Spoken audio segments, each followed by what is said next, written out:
Hey guys, it's Lisa. Tonight I wanted to talk a little bit about mean girls and how to avoid them, how to recognize them, how to recognize that behavior in ourselves if unfortunately we ever find ourselves not too thrilled with our own conduct, and how to remedy that, and maybe to look at the origin of the mean girl syndrome, which I found kind of fascinating, and then see why it's really just not necessary to behave that way, and how much better we feel when we're not around it, and when we don't feel the need to engage in it, and how much better it feels when we also can stop it. Because at the end of the day, you know, when you stand up for something and you stand up for what's right, you'll always feel better. You're never gonna feel good talking badly about somebody else. I was just discussing that with a girlfriend, and we were out, and I don't have to give more details than that, but we were just discussing something, and as naturally sometimes happens, much more often I think with women than men, another person we know, a female, came up, and it was just obvious that the course of the conversation was going to lead into a gossipy nature that just doesn't benefit anybody. And I just gently kind of just changed the course of the conversation. I'm very conscious, and have been the last couple of years, of what direction a conversation is going, how easily it can lead into a gossipy conversation, and how badly those situations have made me feel. When I'm part of that, I've never felt a conversation like that has left me feeling great about myself, about the situation. It doesn't matter if what's being said is true.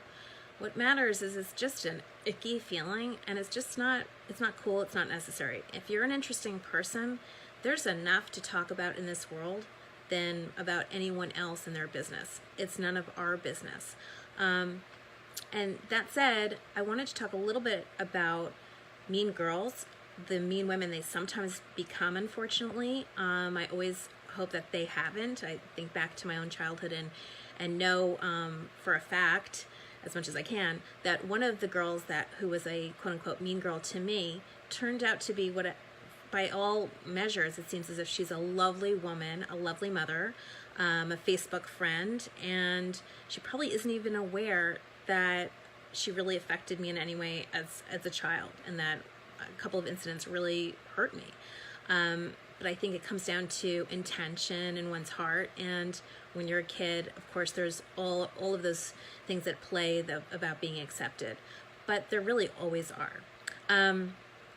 So I looked into the origin of mean girl syndrome. Why is there this gender difference? And people who know me well know that I hate when there are stereotypes, gender-based stereotypes made to make a point. But in this case, there is a lot of validity to it, and it does make sense. So look, we're animals, and our species, we need to keep going. We need that progeny to keep on going.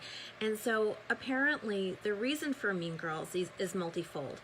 One reason is women needed to preserve our physical looks, our body and our face, and make sure we don't get harmed. And so we were not likely to engage in physical contact if we were to fight each other. So that is reserved mostly for men. And that kind of makes sense. So our minds that are so amazing, women's minds and men's, and we would use our words and clickiness and that pack mentality. Apparently the most attractive women will feel the less need to be in a pack, a protective pack of women, a clique, if you will. And so they're more likely to strike out on their own because they don't need that to get the man, which of course years and years and years ago was the motivation of so much communication and so much competitiveness. And at the core of so much mean girl behavior is that competitive aspect to things, that one-upping, that looking better, that, you know, having the better this or that, the gossipiness that comes with trying to really push another woman down to pull oneself up is just so insidious. And that brings me to the behavior itself. So for men, of course, the typical thing that you'll hear is a guy gets into a bar fight. A guy just says what he thinks. A guy tells off another guy and curses at him, and it's over and done with, and miraculously they might be friends the next day.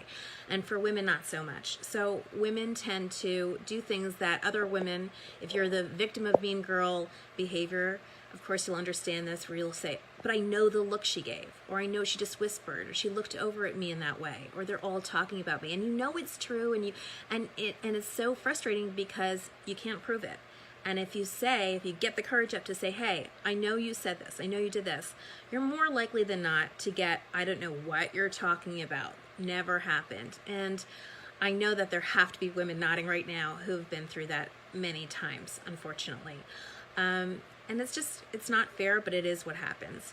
So I guess recognizing a mean girl, a mean woman, is critical in finding one's way socially and protecting yourself and your emotions. And look, we only have so much capacity during the day to in any way engage in social behavior in whatever form. So you don't want to spend it either defending yourself, protecting yourself, worrying about what somebody said about you, worrying about what you said going to the wrong person. So I've found that it really is so much easier to just hang out with the people that you can trust as much as you can, to have integrity, to show them that you have integrity by not talking about other friends to them. And it is difficult for women because we do bond by sharing experiences, and so often those experiences involve other women. So you want to maintain that confidence that you've had with one friend when you talk to the next friend. And that is how you'll earn respect for yourself. You'll earn respect from that friend who knows she can confide in you and talk to you and not worry that you're going to turn around and talk to somebody else. I know for myself, a few years ago, I felt that I really wanted to feel more entrenched socially here in a town where I had come by marriage, and then when I was divorced, kind of wanted to make my way into the social world here more and not have to go elsewhere to my friends that I've had forever. And so I in that process, found myself in several conversations where I left that conversation and felt really icky about myself, where I felt like, why did I talk about this girl? Why did I have to say that? Even though it was true, why did I have to go there? Why did I agree with this woman when she said that? And it was a really crappy feeling. And what I'm saying here, the message, I guess, is that you're never going to feel better about any situation that you discuss in a negative way when it really is none of the business of the person you're talking to. Gossip is never going to make you feel better about yourself, about the other person, about the situation. And if you bond with somebody through gossiping, I am almost 99% sure that friendship will, if not fall apart, it will never reach the depth that it could if you had just stuck to the things that matter. And the things that matter are, who are you? What are you up to? What interesting things are you doing lately? What book have you read? What museum have you gone to? What are your kids up to? And those things should take up plenty of time so that you don't have to find yourselves kind of delving into the world of somebody else. It just isn't right, and it doesn't feel good. And if you catch yourself doing that, just remember, how would you feel if you knew somebody else was doing that to you? And of course, you wouldn't feel good about it. So, with that said, I was thinking about men's behavior and how, without replicating their behavior, because no, we don't want to get into bar fights and we don't want to be cursing, and I'm not saying that that's something to do, but I don't think that's typical of most men anyway. But I think that there's an authenticity and a just take you for what you are, be friends with somebody for the things you have in common with or not, and just kind of letting things go and not having these insidious behaviors come to the forefront, meaning no looks, no whispering, no clickiness. Of course, you can't eradicate that. You can't completely stay away from it, but you can kind of just say, look, I have integrity. This is what I'm comfortable with. This is what I'm not comfortable with. And for me, recently I've had a couple conversations where I've said, look, I know we talked about this once. It doesn't serve my soul. It's not going to help our friendship. And we're such cool people without talking about that. Why do we even have to go there? So I found for myself, I'd rather have fewer friends or people that I can say are, oh, I know that girl well, or, went to this event with this many people. That doesn't really matter to me, and it never really has. What has mattered to me, and I'm sure people, as we're aging, we realize this more and more, that our real friends are really our friends, and that we're friends to them. So it goes back again to integrity.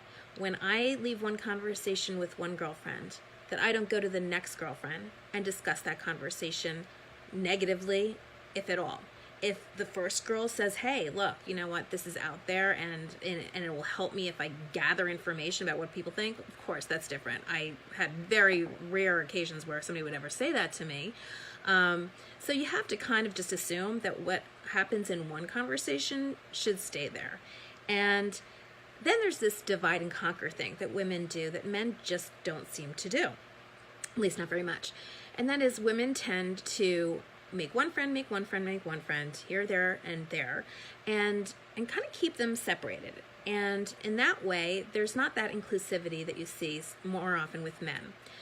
When women do form these cliques that I think I mentioned earlier, which is biologically based, and they have these little packs, it's very difficult to enter that pack.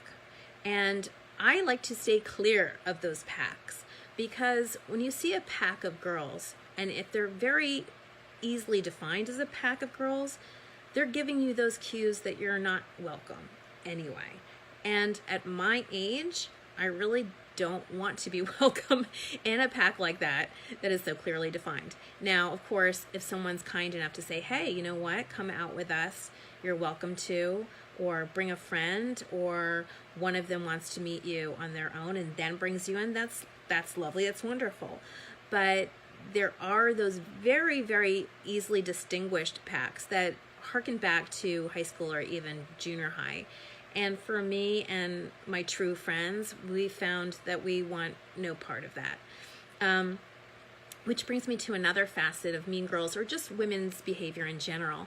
And that is that many women, myself included, find that we can make a very close friend within an hour. We can just bond really, really quickly. And women, again, I researched this, women do psychologically have these abilities to kind of read people quickly and read who's going to be their friend, whether it's just these commonalities, these kind of I get you moments that happen. For me, that's always been the case. So I really have made some of my truest friends and most long-lasting friendships within an hour or two, and just said, you're just so cool. I have such a great time with you. And those have grown into really fabulous, long-lasting relationships built on fun, on confiding, on sharing experiences and understanding, and integrity.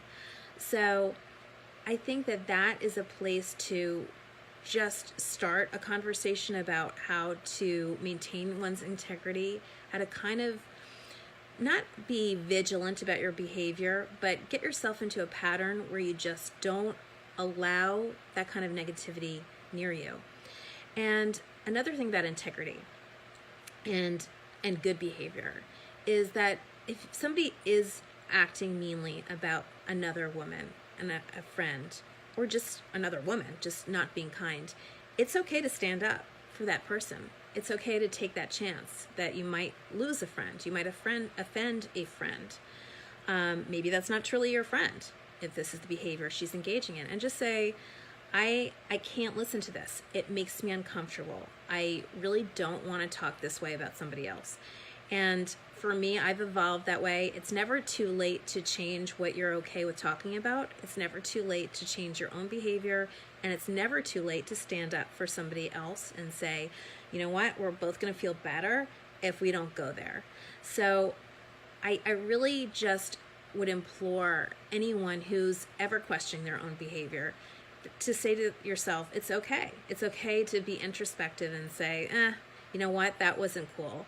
Or I need to change this, or I just need to change who I hang out with because they're not a good influence on me. And it's amazing how peer pressure exists all the way into whatever you age are now.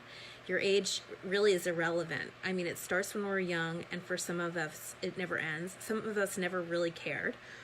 And I think that it's just a good idea to maintain your good behavior as a lesson, as a message, as a role model to other women. And that's probably the best way to eradicate mean girl behavior, is just not to be one, and to be okay with maybe one fewer conversation with somebody, one less hello when you go out. It's okay to have a little bit less as far as all the hugs and kisses that are meaningless, and have far more of all the good stuff that's precious and long lasting. And just be kind to one another. I'm telling you, you will never regret being kind to a woman. You will never regret forgiving someone who's not kind to you. I very, very recently, actually only yesterday, experienced what I would describe as absolutely terrible mean girl behavior toward me. And I responded to it in a way that made me proud. I responded to it with kindness, with patience, and with understanding. And it was all in written form. And for me, that's tough, because I tend to, if I get upset about something, it's in words. I really have to be careful, because I love words so much and I love writing.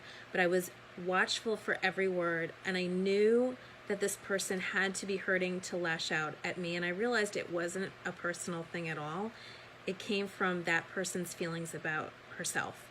And so my words to her were meant to, if anything, heal her, but certainly not to harm myself by saying anything negative toward her. I realized that her soul had to be hurt.